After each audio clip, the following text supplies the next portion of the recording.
রংপুরের পীরগাছায় বাংলাদেশ জামায়াত ইসলামীর হিন্দু শাখার কমিটি গঠন করা হয়েছে।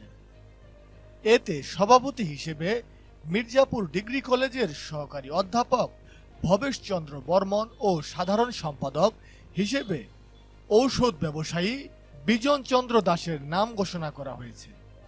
শুক্রবার 25 অক্টোবর রাতে উপজেলার জামায়াতে অফিসে আয়োজিত হিন্দু সম্প্রদায়কে নিয়ে আলোচনা ও মত বিনিময় সভায় এ কমিটির নাম ঘোষণা করেন সদর ইউনিয়ন শাখার জামায়াতের আমির আব্দুর জব্বার।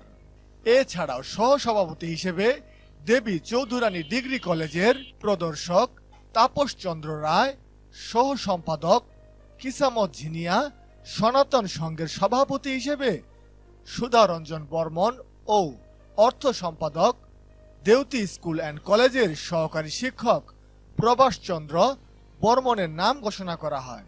এতে প্রধান অতিথি ছিলেন রংপুর জেলা জামায়াতের সেক্রেটারি মাওলানা এনামুল হক। বিশেষ অতিথি ছিলেন উপজেলা জামায়াতের আমির মাওলানা মোস্তাক আহমেদ।